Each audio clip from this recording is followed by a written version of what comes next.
Hello and welcome to the 28th Annual Get Lit Festival. I'm Kate Peterson, Director of Get Lit Programs, a nonprofit organization housed within Eastern Washington University. Our program is responsible for Get Lit, Washington State's longest-running annual literary festival. We host dozens of free and low-cost readings, craft classes, panel discussions, a full book fair, and more every April in downtown Spokane. This year, we're thrilled to be joined by headliners Tessa Hulls, Willie Vlaughton, and Keisha Kuipers, alongside 60 other talented writers from our region and beyond.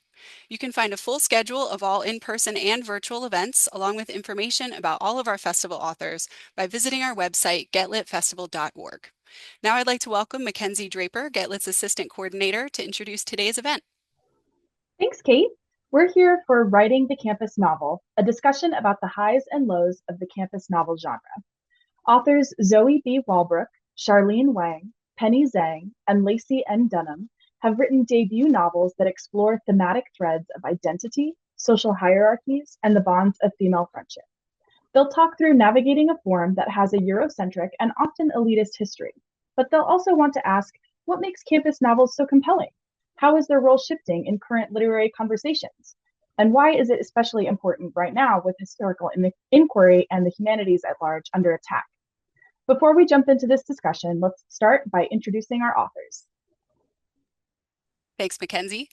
Zoe B. Wallbrook is a recently tenured professor whose academic research has appeared in outlets such as the New York Times and the New Yorker.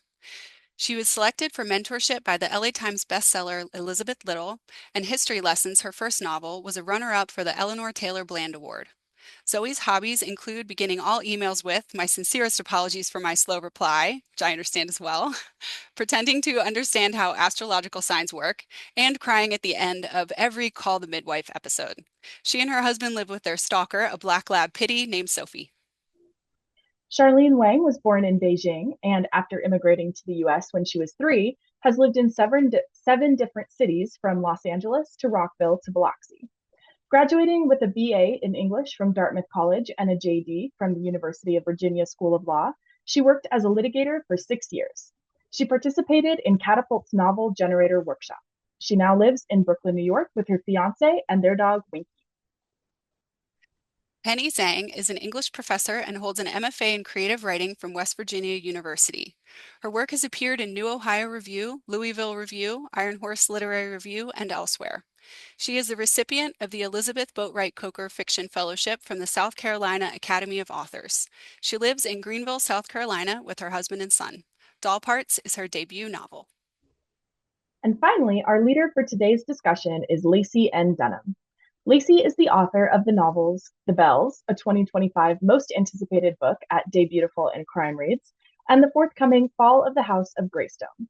Named one of 2025's Writers to Watch by Poets and Writers magazine, Dunham has received fellowships from the Elizabeth George Foundation, the DC Commission on the Arts and Humanities, the Sewanee Writers Conference, and Catapult.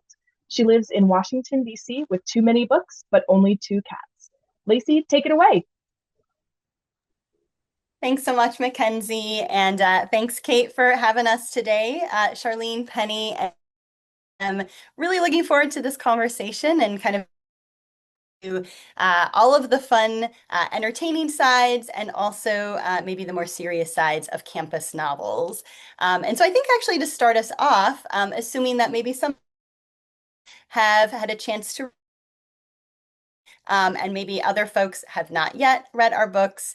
I would love us to just go around and give our very, very brief, like 2-sentence blurb about. So actually, Zoe, I'm going to hand it off.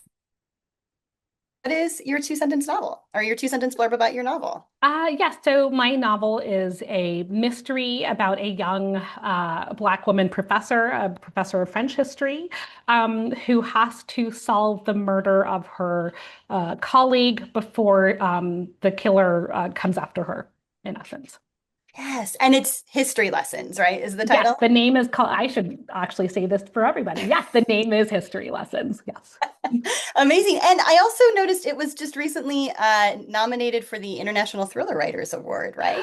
Yes, thank you. Yes, it's been a wild ride. It's been nominated for an NAACP Image Award, as well as an Edgar Award for Best First Novel, and now an International Thriller Writers Award for Best First Novel as well. That's So, amazing. You're racking up thanks. all the great awards. I love it. Thanks. And what is your astrological sign since you like to pretend Oh, you yes. need? I am a Leo, which tracks apparently in that I tend to be loud and boisterous, and extroverted. But beyond that, my knowledge is still somewhat, let's say, not secure or something All like that. right. There's Yeah. always plenty of time to learn. It Yes. is yes. Or plenty of time for someone else to tell you about yourself through your astrological sign. Correct. That part sounds great. Yes. Amazing. Charlene, what is your 2 to 3 sentence novel blurb? Hi, my novel is called I'll Follow You. I've been calling it a dark coming of age thriller. That might be a little redundant because I feel like all coming of age is dark. But it's about two best friends from a small town in Mississippi, Faith and Kayla. In high school, they create this Instagram persona to try to get a ton of followers and to get out of their small town. But when Faith, the narrator, gets into an elite college, their friendship fractures. Until one night, the Halloween night of her freshman year, her best friend, who's estranged, shows up outside her dorm and she decides to let her back into her new life on campus. So yeah, it's I would call it dark academia, also mixed with a social media thriller. And I had a ton of fun writing it. I love it. That sounds like such a great way to get into a lot of like really meaty and current issues with how young people are having to navigate kind of this other simultaneous world in their lives. And so I'm excited for us to talk about your book. And I know that you were a lawyer before you turned around to become a novelist. And I would love for you to just very briefly tell us what that transition was like. So it took many, many years for me to transition, I would say. There's a lot of lawyers who are writers right now. So I always joke like the lawyer to writer pipeline is really big. Um, but yeah, I was writing this book in my notes app, commuting to work. I worked on it for 4 years. And then finally I got into this 1 year novel generator class. And at the end of the class, there was a podcast where I read like excerpts of it out loud. And one thing led to another, and I ended up signing with my agent from that. And yeah, that kind of led to me becoming a writer now. I still do some legal work on the side, but yeah, I would say I'm like mostly full-time writer, maybe like a tiny asterisk of still lawyering. I feel like all that lawyer knowledge has to be helpful with contracts and things, especially like the long, Oh, ridiculous yeah. contracts Yeah. that I feel like we probably all received. Well, thank you, Charlene. Penny, tell us all about your novel. Hi, everybody. My novel, Doll Parts, is a dual timeline suspense novel. I'm calling it literary suspense thriller. Marketing. They figured out what to call it. It's about two best friends who are investigating a campus legend that revolves around Sylvia Plath. So half of it takes place in present day, and the past timeline takes place in the 90s at this all women's college. Yeah, and Penny, were you also a graduate of an all-women's college? I was. I went to a 2 year college. I also currently teach at a 2 year college, and then transferred to a Catholic all women's college outside of Baltimore. So it's loosely based on that place, but I have had to tell many people it is definitely not that same college. There was not murders and ghosts and things like that, as far as I know, at my alma mater. That's right. You always have to caveat it because maybe you just weren't included in the secret murders that were happening on your college campus. Exactly. Amazing. Yeah, I'm Lacey N. Dunham, and my debut novel, The Bells, is also set at an elite women's college, but in Virginia, not outside of Baltimore. And it follows a mysterious outsider who is convinced that once she has, joined this group of very privileged girls at her school, that she's going to have everything she needs in order to survive. But ultimately, she has to make a decision about what she's willing to do and how far she's willing to go in order to prove that she truly belongs. And I think belonging is often kind of in many ways at the heart of campus novels, whether we're calling them literary suspense or literary thrillers or dark academia or psychological campus novels. I think, yeah, that marketing piece gets kind of unwieldy at times. But, when you're thinking of just this enclosed, isolated setting, I think that question of, who is in and who is out, right? The inclusion and the exclusion are kind of at the center of a lot of these novels. And so I'm wondering if we can maybe start by chatting about, what lent you to writing campus novels for your debut novel. And maybe Charlene, do you want to kick us off? Yeah, I love this question. I feel like when you are writing a campus novel, you have to like get ready for everyone to ask, like, is this about so and so, or is it about the college you actually went to? Um, but for me, I think that I related a lot to my protagonist, Faith. My protagonist is, she grew up in a small town. She feels very much an outsider when she gets on campus, like I did. I went to Dartmouth and, I was working while I was a student. I wasn't in a sorority. I didn't really participate in a lot of like the social fabric of like a small liberal arts community. And I think that's what makes everyone relate to the campus novel, especially when the narrator feels like an outsider. Um, for me, one of the formative experiences that led to my book was that I had taken a break during my junior year to do a study abroad. And I went down to Mississippi and worked for AmeriCorps. And so I met someone there. And when I went back to campus, he moved in with me. So that was honestly really interesting because it felt like double outsiders. Not only was I an outsider, but he doubly so was an outsider. And it led to a lot of conflict and kind of like this simmering tension that I always felt really haunted by. And I think that's what led me to, for my debut novel, write something that was a campus novel that was about not belonging. Uh, that's so interesting because I didn't know that you had taken that hiatus. And shout out to AmeriCorps, which, as I understand, does bring a lot of people together in love. Oh, The yeah. folks I know who have done the program. But you're it's not set at Dartmouth. And so I think I always, kind of had this question of like, oh, like, why an elite institution in the South and not, an Ivy in New England? And so it sounds like there was some reflection of your own experiences in Mississippi, where I imagine you were also an outsider because were coming from, a New England school and college. And for folks who aren't familiar, AmeriCorps is often putting you in very direct contact with local communities may not all reflect your own background or experience. And so it sounds like that was very important for you as you were thinking about and shaping the narrative behind your novel. Yeah, I think that, I did something where it was a composite of so many of my experiences. I felt very resistant when I was drafting to doing like a complete copy of Dartmouth. Mhm. Because I think just as a writer, I like having that screen. I think it freed me a little bit to feel like I am making this up, right? Like I don't need to feel faithful to this actual institution. I can kind of create this composite.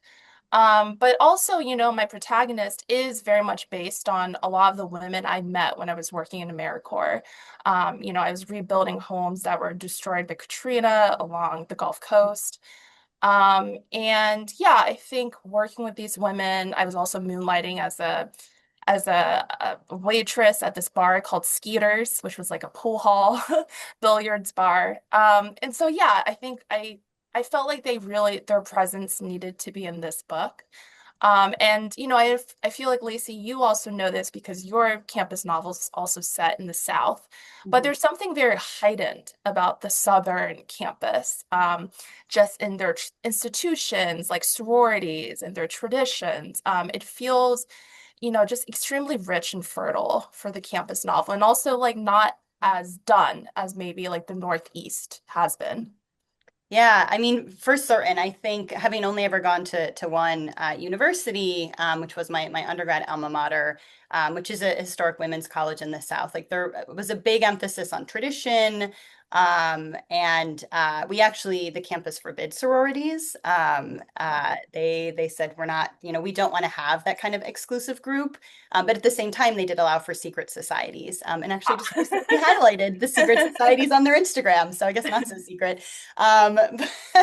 So, there was, I think, even that tension within, Yeah. we want to create this inclusion by not having sororities, which we feel creates this hierarchy, but we're also going to allow for secret societies. And then, of course, in a southern state like Virginia, you do have American history and the weight of American history and the institutions' interaction, very specifically with enslaved folks and slavery and the Civil War as like part of that history, which at least when I was a student was not spoken to at all and was kind of ignored. And I think now they're, 20 plus years later, have moved in a different direction and are really, kind of excavating a lot of that past in a place in a position of reparations. But for me as a student at the time I was in school, that was certainly something that I was not as aware of as I wish I would have been. But I'm curious for Penny, and this might be a controversial statement, so Penny, you can feel free to let me know. But your book is also set in the South, if we're thinking of Maryland as the South, right? Because it's taking place outside of Baltimore, but it also is at a women's institution, which I think hold a very specific place within the history of education within the United States. And so I'm curious if you can talk a little bit about the choice of your setting. Absolutely. And I think it's interesting. I never think of Maryland. I mean, where I grew up is technically south of the Mason-Dixon line, but now that I live in the South, Yeah. um, every time I step out the door, someone calls me a Yankee still. You can't hide it. But the idea of the campus novel, I think what Charlene was saying earlier about coming of age being inherently dark, I think was thinking about that a lot. And my characters, both in the present and the past timeline, are grieving the loss of someone close to them. And are kind of like, so I say metaphorically and literally haunted by those losses. And so I always thought when I was at my 4-year college, that small liberal arts school, that it would make such a great setting for a ghost story, essentially, because creepy corners and old buildings and cathedrals. So I always had in my mind that would be such a great setting for that kind of place, or that kind of novel, I should say. Yeah, and I think there is something maybe inherent about the academic institution as having these layers of history with prior students who have been there, past dramas, that have happened on campus, that kind of creates this natural sense of a haunting or of something. I mean, I don't know. I think of hauntings often as something that's been left unaddressed and that now is like demanding it's seen and heard. And so it sounds like you really leaned into that for Doll Parts.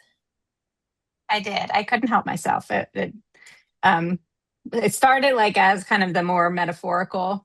We're all haunted by something, our past. We're all haunted by the people we used to be. But um, one, my editor kind of gave me a note at one point and said, "It's okay to make this a little weirder." And I was like, "All right, let's do it." And we went all in. And it, besides being really fun to write, I think that part of the book has resonated with a lot of readers from what I've been told, because um, yeah, we all do have some experience of grief, even if it manifests in different ways for different people. Oh, beautifully said. And I would love to press on the idea of ghosts and hauntings and grief a little bit more. But first, Zoe, I want you to kind of talk a little bit about the setting for history lessons, which is at a fictional university, Yes. but one that you chose not to necessarily locate within a specific I geography. did not. In some ways, as you all were talking, I was thinking about how I'm the outlier in so many ways here with my campus novel, which, if anything, shows the range, perhaps, of the campus novel as well. That my novel is not at a women's college, it's not set in the South. But then on top of that, my protagonist is not a student, she's a professor, which is also a very different lens. And that this is in terms of like the setting or the atmosphere and affect of my novel, it's way sillier, I think, than I'm maybe the silliest in the room in some ways. And by that I mean that for me, what I wanted to capture with academia and writing a campus novel, as somebody who herself is an academic, and long ensconced, I guess you could say, in the world of academia, I was really committed to capturing the quirkiness of it. So that's how come pretty quickly my character, Daphne, is her name, Daphne Overture, is walking down the sidewalk, and there's a skateboarder holding a book of Heidegger in one hand and like a fluffy white cat in the other. Right, and just like skateboarding.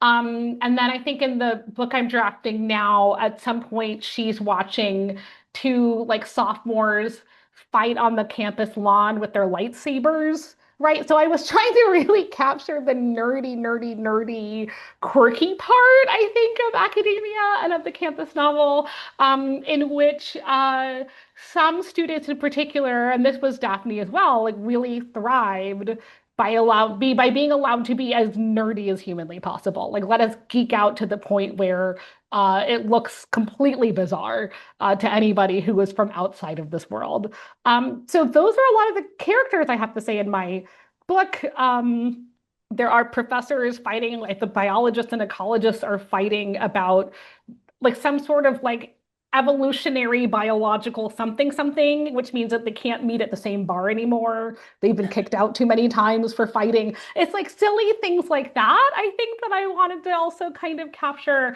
that yes, there's a noble pursuit of truth. But there's also a way in which this confined space is also a space of something like maybe a certain kind of freedom of inquiry and freedom to be as weird as possible that like campuses also kind of encourage sometimes. Yeah, I love that. I mean, I think of, gosh, I think it was Charlie Chaplin who said that life is a tragedy in is a comedy in long shot. And I feel like your book is taking maybe that long shot, right? Where if you zoom in too close, you might be crying because tenure is hard to get, and Yeah, institutions are losing funding, and there's all these pressures around censorship and DEI and for how we sure. represent that and whatnot. But then you zoom out, and it is this interesting and bizarre kind of not even a microcosm, but just this amalgamation of a bunch of different people coming from very different places, in their lives and where they are, academically and emotionally. It's a lot of young people, often, if we're thinking of maybe traditionally aged college students. And yet you're encouraged to like take very seriously these academic pursuits and, kind of what is the kind of natural comedy in someone, yes, being a skateboarder and also reading Heidegger at the same time. Yeah, with his cat. Like, let's not With his forget the cat, yes, cat. The I cat is the cannot most forget the cat. important part, the fluffy white cat. This may have been something I have witnessed. I will not share, but I mean, the other thing I guess I would say, it's really interesting thinking about, how all of these places have their own traditions, they have their own norms, they have their own cultures.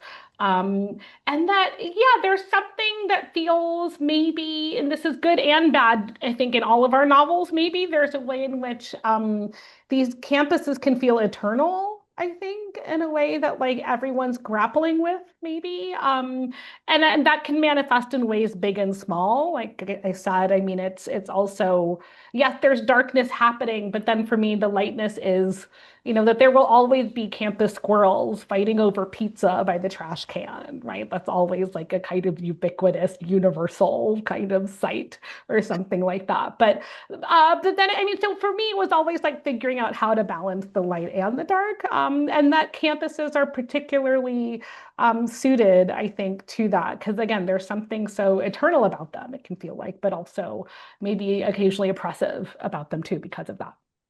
Yeah, that sense an campus being an institution that has a like long-standing eternalness. Like I love that descriptor that you use.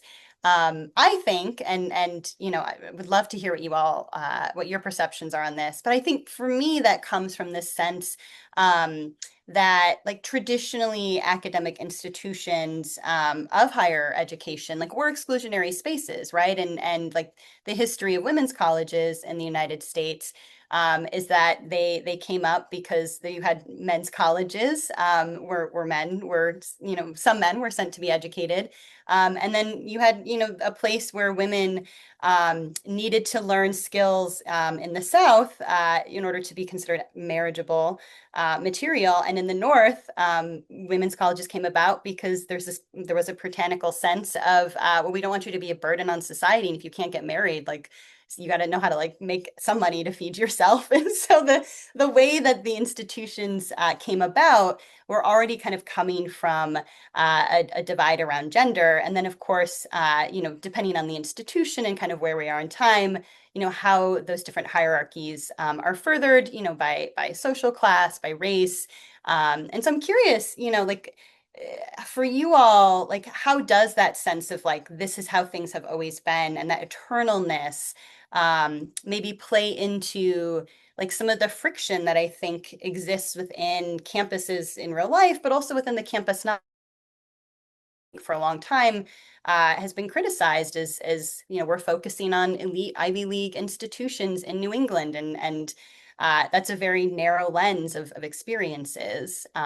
So yeah, I'll kind of open it up to anyone. That was a somewhat inarticulate question, but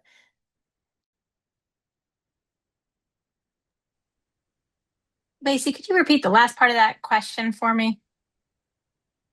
yeah, I think, just kind of thinking about like the different hierarchies. I think the different social hierarchies that maybe pervade a college campus. And in my least, that's part of what makes the eternalness of the institution of the college campus, to kind of borrow from Zoe and the descriptor she used. That's what kind of makes them seem like this formidable, maybe somewhat forbidding place because they have this deep history with these constructed social hierarchies that I think are maybe still reflected in the way that we approach and think about higher education in the United States.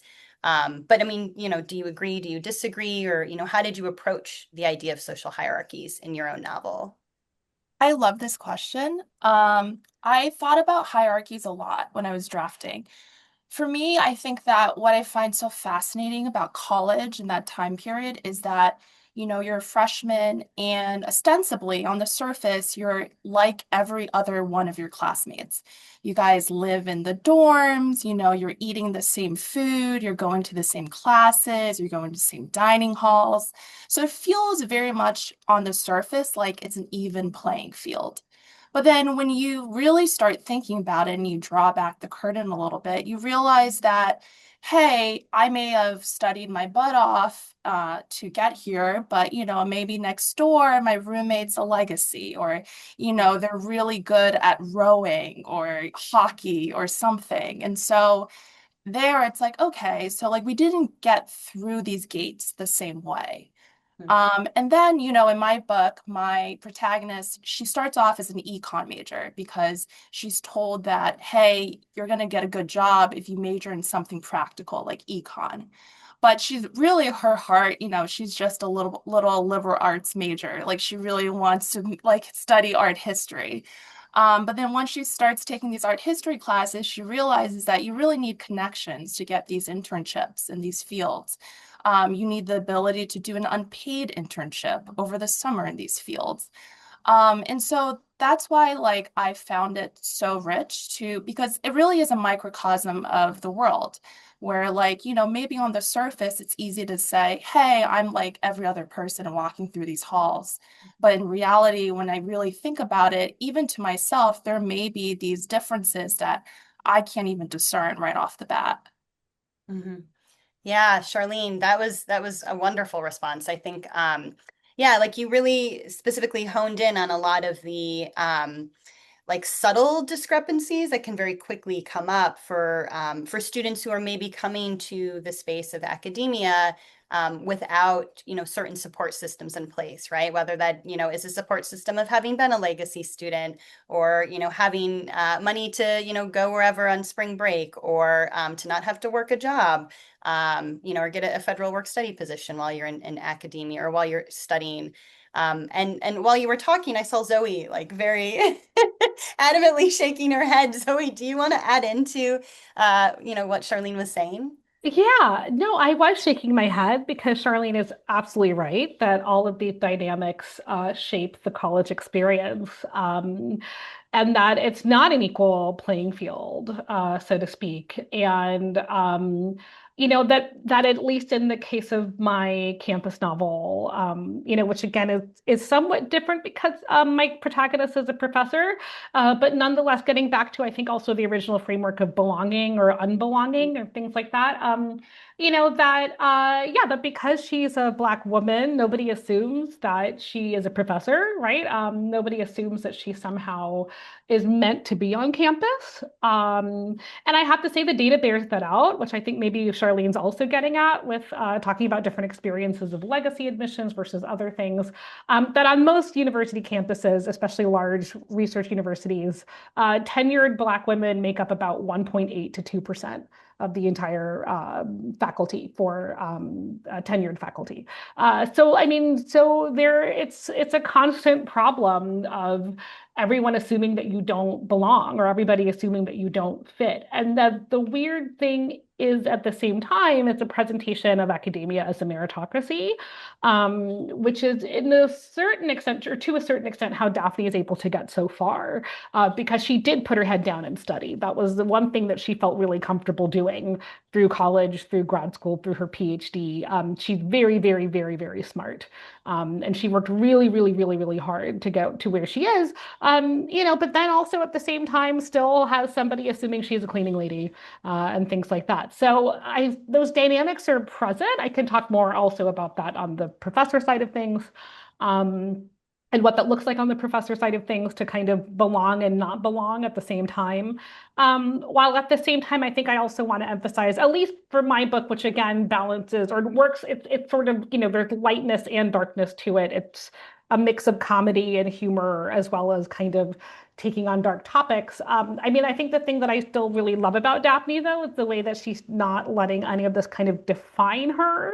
That she celebrates her Blackness, but she doesn't see it through the lens of victimhood, which is really important, I think.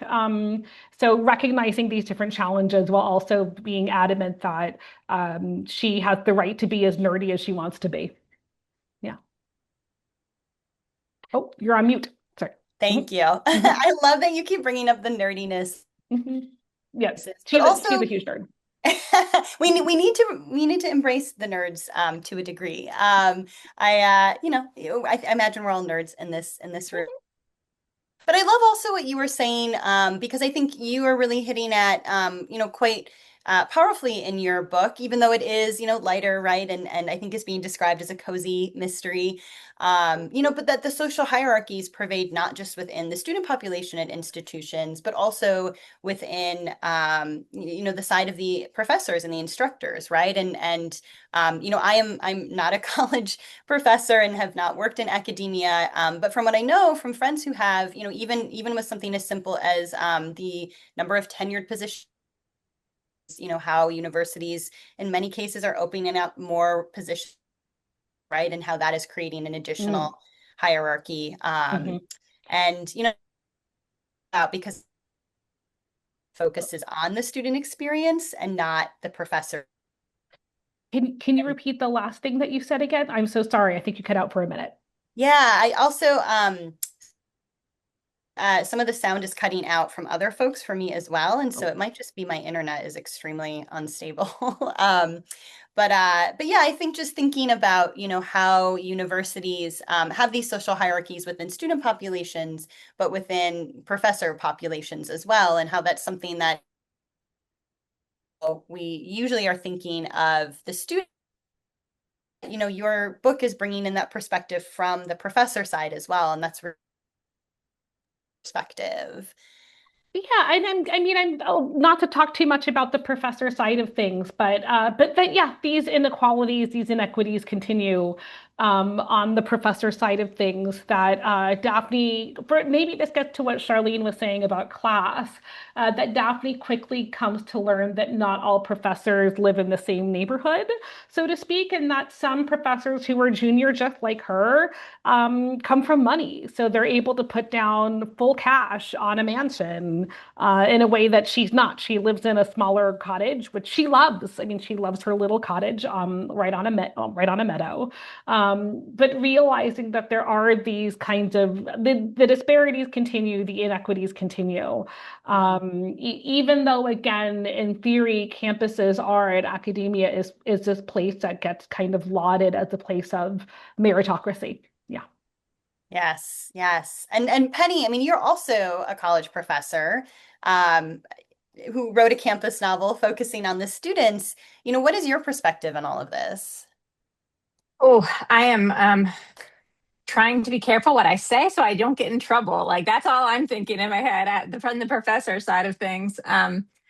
Because most of my experience is at the 2-year college, and Zoe, earlier when you were mentioning the quirky, silly, funny things that happened, I've always wanted to write, and I hope to still write a 2-year college book, but I think it's stranger than fiction, right? Like reality in academia it's so strange. Like the things that happen, like no one would believe me.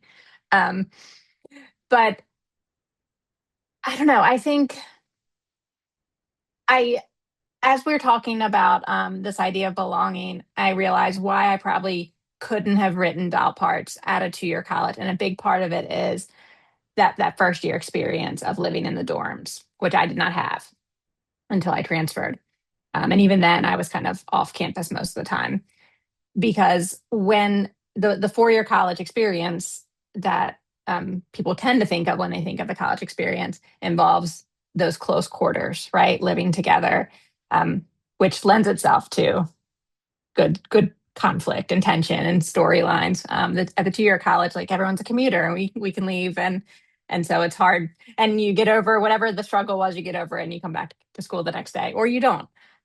So it it would be a different kind of story for sure. And I think to bring it back to that idea of belonging, when I did transfer in, and this is what I thought about a lot as I wrote Doll Parts, I remember not feeling like I belonged related to class issues, um, because I was waited tables, and had like 2 jobs, and I didn't know the social etiquette that I was a financial aid student, and I didn't even know I had to get like a meal plan, and like there was just so much I didn't know, and so I wanted my characters, while they're already going through that tough coming of age and grieving and going through all this stuff, to be put into that kind of situation where um, it's like the setting matches what they're feeling on the inside in some ways. That idea of not belonging, I guess I should say. Yeah. Yeah. Thank you for sharing that. I think it's so resonant, right? This idea of being an outsider and this idea of not belonging within a space that you're told, yeah, is a meritocracy and everyone is coming here. We're all starting freshman orientation at the same time, but yeah, it's in very subtle ways. That these differences emerge. And I think you're most keenly aware, or at least I was as a college student. I'm a first generation college student from a low income background. Where you're the only one sometimes it feels like who like sees like these small subtleties, and everyone else is just like completely aware that, there's these differences that are emerging like almost from day one around things like, oh yeah, like I need to sign up for a meal plan, or how do I register for classes, or what does that even mean, and things like this. And I mean, I guess I'm wondering, like, given this context that we're kind of having this conversation within around, the idea of belonging within college institutions, why do you think then that so many campus novels feature murder? I mean, that's like the basic premise of a campus novel is that someone's going to be dead, if not by the end, certainly at some point in the book. What is that about? Um, So before I get to that question, Lacey, I wanted to give you a chance to also reflect, I think, a little bit on on in how does belonging and the social setting manifest in your book, The Bells, a little bit, if you don't mind sharing first. Yeah, I'm happy, Zoe, to answer that. Thank you. You know, I think it's been really interesting to hear reader responses to my book, because for me, the idea of belonging in the book was coming through like one very particular set of experiences that were not necessarily reflective of my own, but maybe were drawn here and there on. But so many readers who I would not like, people I know who went to very elite institutions have all in many cases come to me and said, oh yes, like I also did not feel like I belonged. And I found that really fascinating, because if I had to like line up a group of people and be like, which one of you most likely feels like you fit in? It's you, and it's like those folks are also saying they don't feel like they belong. And so maybe there's something inherent in this sense of not quite fitting in, or not quite like knowing what to do or how to kind of move, through the campus experience. Um, but I think specifically in The Bells, for me, my protagonist is not who she says she is, and that's something that up front, so it's not a spoiler. But she is pretending to be a woman who comes from a much more class privileged background, and she believes that she can kind of pass, in terms of, oh, like I can fit in these small or in these necessary ways. But it's the small things, the subtle things that kind of give her away to her classmates who do come from all of these privileged backgrounds. But even within that class privilege that they have, there are hierarchies. There's, the antagonist, the main antagonist of the book is Ada May, and her history is very much entwined with the school's history. She is like a legacy student writ large. She's basically nothing without this women's college behind her. And she looks down on one of the other students in the dorm whose family is new money. She's like, well, you don't have any legacy behind you. And it's like, you have money, but it doesn't mean anything, is kind of her thought process. And there is a woman who is employed by the dorms, a poor white woman, who, the students treat terribly, including my protagonist. I mean, she's just awful, and they're all awful to this woman. And I think that for me, that sense of belonging cuts in kind of several different directions, and leads the students who form the core of the Bells, this group, the Bells, to make some very dark choices, which I think can be uncomfortable for some readers, right? We like to think of ourselves sometimes as being above these choices that we see, people who we don't like or who we don't think are like us. We think we're above those types of choices. But I think my intention was to show that, people will sometimes do really awful things, if they feel like their survival is on the line, whatever that means to them. Yeah. So yeah, so murder is in my book, and again, that's not a spoiler. There's a skull that's found in the early aughts. Most of the book is set in the 50s, and in the early aughts, during a campus reunion, a skull is found, and so clearly someone's dead if you find a skull on your college campus.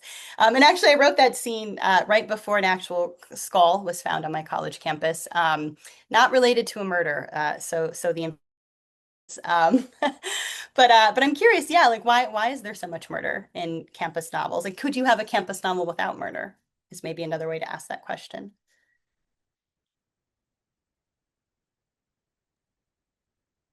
Yes, I think you could have a campus novel without murder, though. Off the top of my head, I can't think of one. How weird is that?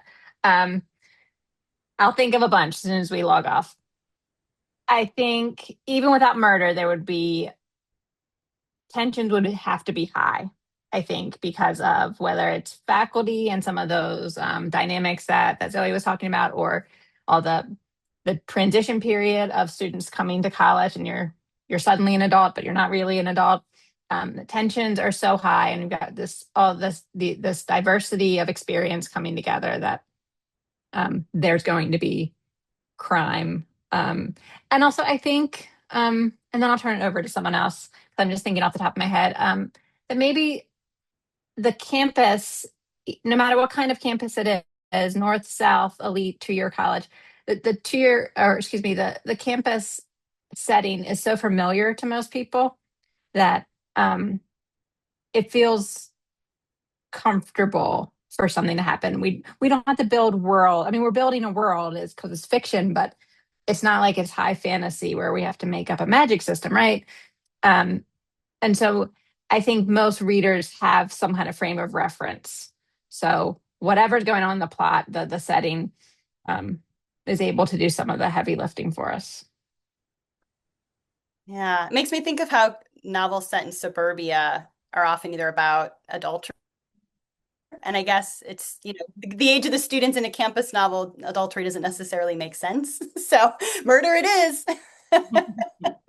Charlene, you were going to say something. Yeah, I was thinking about what Penny said. It feels like, so whenever I think of a murder mystery, the central question, the detective is like, who had access to the auditorium at 9 p.m. on a Tuesday? And on a campus, it's like, well, thousands of students could have access to this auditorium. So I think there is something to be said about, it's a very familiar setting. And it's one in which there are a lot of people in an insular place who, tensions are running high. And they're also, hey, 20 years old, and it's the first time they've really lived by themselves. It's a volatile time period. Like when I look back on, my time, I'm like, oh, some of these situations, like, how am I not dead? Right? So yeah, and I think also, again, this is fiction. So, we want to make this very like high key, but I feel like there's something also about the fact that, in college, you make these choices, and these choices have momentum, and they have these far-reaching consequences that you really can't fathom when you're a 19-year old or 20 years old. And I think in fiction, we're allowed to really just like ramp that up to like the highest level. And just like, really make you think as a reader, okay, probably I didn't kill someone, but what choices did I make back then that are still haunting me now? Mhm. I just want to flag that you said you probably didn't kill someone. And if this is a confession, I mean, it's going on YouTube. So just, you have a legal background, It's all in my book, if you read closely. Wow. Well, as far as I am aware, I have not killed anybody, but except for on the page, I suppose, which is what we all have in common. I mean, there are campus novels that are romance novels, so I was just trying to think off the top of my head. What is it? Bolu Babalola, her book Honey and Spice, for example, and I forget the other one, but she set them at a university campus in the UK. That's where where her stories are set. And then Cherish Reed, who's an African-American author as well, writing Black romance novels between professors and things like that. And then same with, I think this is a more popular, example that I think maybe more people might know is Allie Hazelwood and her campus novels that are also romance novels. That are more science leaning, I think is kind of what I wanted to point out. But I mean, just to echo what everybody else is saying, there's something about the campus as an enclosed setting with its own set of stakes. I think there's something, again, the particularities and uniqueness of a campus make for really great storytelling, make for a really great way to think about stakes, to think about emotional development, character development.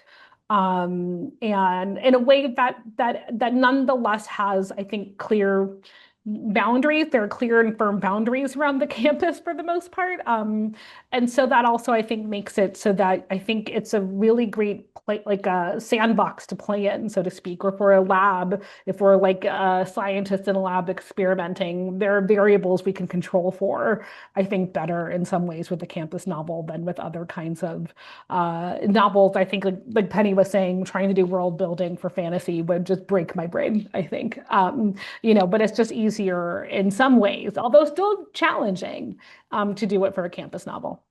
Yeah.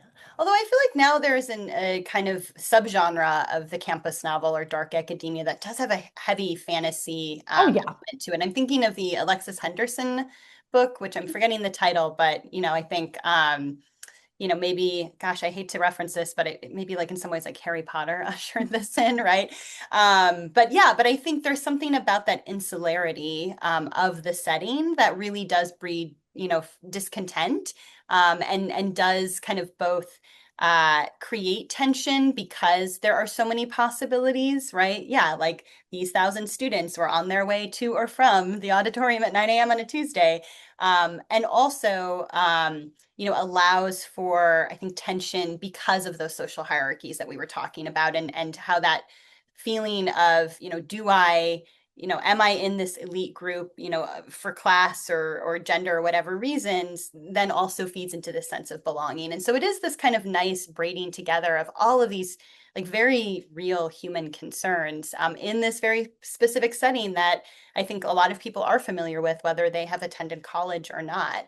And so that's really interesting.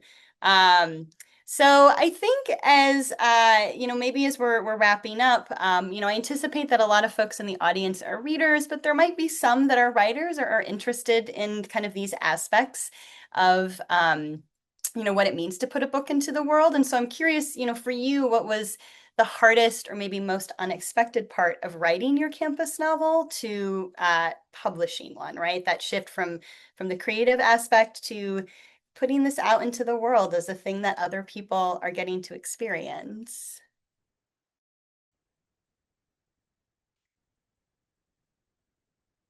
Zoe, do you want to go first? Sure. What was the hardest part or unexpected part? All of it. I want to be like, all of it was hard. All of it was so hard. Oh my gosh, I had a great time. Don't get me wrong. But I think I remember at one point trying to explain to family members that it felt like I was like God, which sounds so arrogant, but that's not what I mean. But in that I was trying to create this world in which I had to make sure that the color of the grass was green, but that also that my characters were going through this transformation at the same time. And it was almost too much for my brain to handle. It was so challenging, I think, in some ways. Trying to create a fully immersive experience in ways that worked with the passages and flows of time from the reader's experience, and things like that. So all of it was hard, to be honest. I mean, it was great. I'm so glad I did it. Don't get me wrong, but there are all of these jokes about. I think this is the thing with a lot of my friends, at least, that they were so confused to see me struggling and complaining, but happy. And they're like, should you be doing this to yourself? Was kind of the question. I was like, I don't know. It's too late. It's too late. I'm here. I keep doing this over and over again. So I don't know. I mean, it's a meaningful journey, but I will also say it's a hard one. Yeah, for sure. That's very resonant. I feel like everyone in my life who is not a writer, like they're like, okay, so you got this rejection, but you feel good about it because it was a positive rejection, but it's still a no. Like yeah, I mean, just even things like that, I think. Yeah, absolutely. What do you think, Penny? Oh gosh, I agree with all of that completely. As I'm thinking back to that experience, I think probably one of the hardest parts for my brain was taking this thing that I had lived with for so long, and suddenly getting feedback from my agent and editor, and then it's no longer mine. So like suddenly, and I mean, most of us probably have had other readers, whether it was a workshop or beta readers or critique partners. But suddenly, like, it holds a different weight if your editor's like, well, what if you didn't name the street this? I'm like, but that has to be the name of the street. Like, it's um remember that there being this disconnect, like, but it's fiction, so I shouldn't have cared, but also I part of me cared, if that makes sense.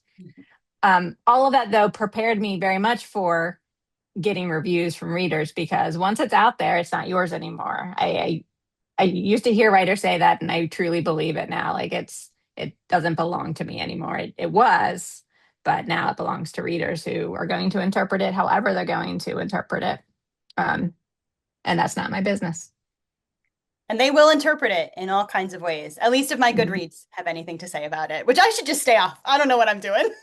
Yes. The more anxious I get about the state of the world, the more likely I am to go on Goodreads. So Oh, no. lesson out there to folks. Yeah, it's always like, don't do it. I'm working on it. I would fail the marshmallow test. Let's just say that. Charlene, what has been your experience? I would say just finishing things you started. Um, I think when I first started writing, I had like such a, I don't know, just like I'm a perfectionist. So, and when you're like starting off something new, like writing a book, you're so impatient to get there, get to the finished draft or get to a book that, you feel proud of. And for a long time, I would get a bright, shiny idea. I'd write 20,000 words. And then around 20,000 words, the novelty wears off, the honeymoon phase is over, and you start seeing the threads of like what you started. And I would always abandon. I would just bail and I'd be like, this isn't the right idea. Another idea will come along, and that one will be the one. And so, basically what you have is like several years of half-finished drafts. And, like it took a long time for me to realize, hey, this draft might be doomed or it might not be very good, but you're going to learn something by just finishing the damn thing. And so, yeah, I finished and I remembered I queried and it was like 120,000 words, which is crazy. But it was done, and, I queried. Almost everyone was like, it's too long, but, it opened conversations only because I'd finished it. And I think that, starting out for the beginning writers, I think that is such a like an important skill is to like, keep that faith and kind of like be outside of that comfort zone of like continuing in the face of something that is not good, is not done, or is not very good.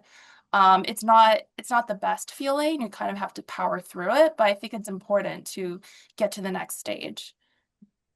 I saw so much nodding while you were talking to every single aspect of what you were saying. And I think, it is hard to get through that initial excitement of an idea. I think that's why middles are so difficult, right? As Yeah. writers, because that's where like you're suddenly like moving towards the end, but you have to figure out how to make the bridge between this Mhm. initial flush of an idea you had and the place that the book has to get to in order to have something that you can query agents with. And that's hard, and I think it's also very hard because I mean, publishing is a difficult industry for all kinds of reasons. It's very, a huge roller coaster of emotions. But also, there's no one who's waiting for your book, right? I mean, Oh. unless one of us in this room is secretly Stephen King, which, like, cool if you are. Like no one, especially for your debut, like there's no one out there who's saying, "Hey, like, I want to read this." Like, it's just you and like maybe your partner, if they're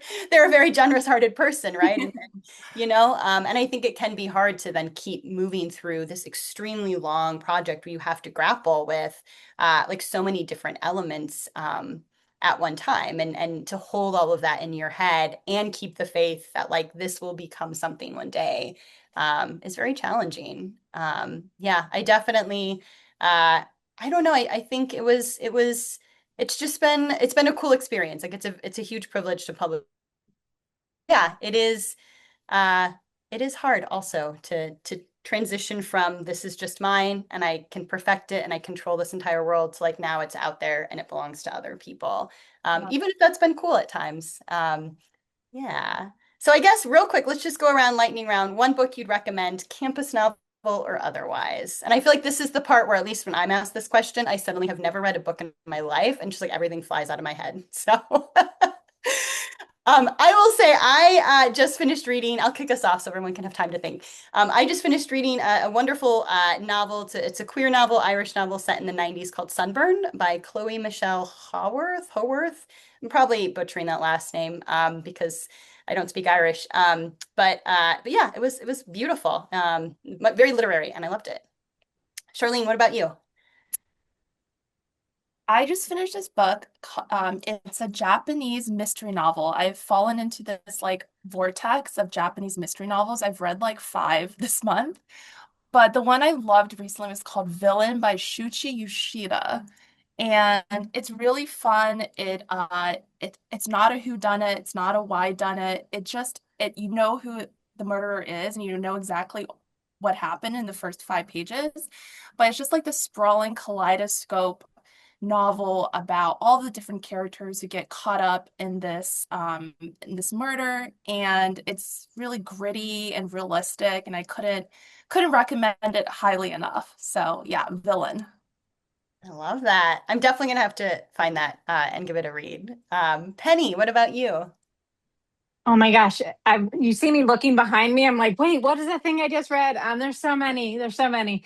Um, the book that is coming to mind, since we're talking about campus novels, is one I read last summer, another debut author. It's called Tell Them You Lied by Laura Leffler, and takes place at an art school. And it is dual timeline, if I remember correctly, but part of it takes place, the present timeline is centered around 9/11. So there's that whole element as well, but just beautifully written and um, very, very suspenseful. I love it. Shout out to another debut. Yeah. And Zoe, how about you? I am going to recommend something that is not a campus novel, but that I just always recommend when people ask, which is a short story collection by Leslie Ineka Arima called What It Means When a Man Falls from the Sky. Speculative fiction, kind of and other things. It's so great. It's just, yeah, What It Means When a Man Falls from the Sky by Leslie Ineka Arima. Yes, that is a spectacular collection. And I love that we're getting short stories in there. Shout out to the short story writers. All right. Well, thank you all for this beautiful discussion. And Kate, I'm gonna hand things back over to you all. This has been a great chat, everyone. Thank you. Thanks so much, Lacey, Zoe, Charlene, and Penny. That really was such a fun and fascinating conversation, especially here for us at Get Lit. Of course, we are housed within a state university, so we're very much steeped in that world of academia and also with an MFA program. So Penny, I especially loved when you said that even though it is such a familiar setting and so many people are used to it, that sometimes such wild things happen or people say such wild things that nobody would believe you, but we believe you. We believe you here at Get Lit. We understand. Academia truly is its own world. And of course, you've all shown us today that it's such a rich environment for fiction. So thank you for talking with us today and for showing us how you navigated using college campuses as the backdrops for your wonderful novels. Thank you also to Mackenzie, Get Lit's assistant coordinator, for all of their hard work today and behind the scenes leading up to today's event. Thank you also to student assistant Adam Westerholm and all of our MFA interns who help make the festival possible every year. To everyone watching at home, I hope that you'll join us for more festival events, both in person and here on Zoom. I also want to remind everyone at home that we do have links embedded in all of our festival event descriptions that are going to lead you directly to our local indie bookstore, Auntie's, so that you can purchase or pre-order all of the books from today's writers. So thank you to Auntie's for being our official festival bookseller. And please visit our website, getlitfestival.org, for our full schedule and more information about all of our writers, including today's 4 talented writers. Thank you again for joining, everybody. Bye. Thank you all. Thanks for having us. Thank you so much. Thank you. Bye. Thank you.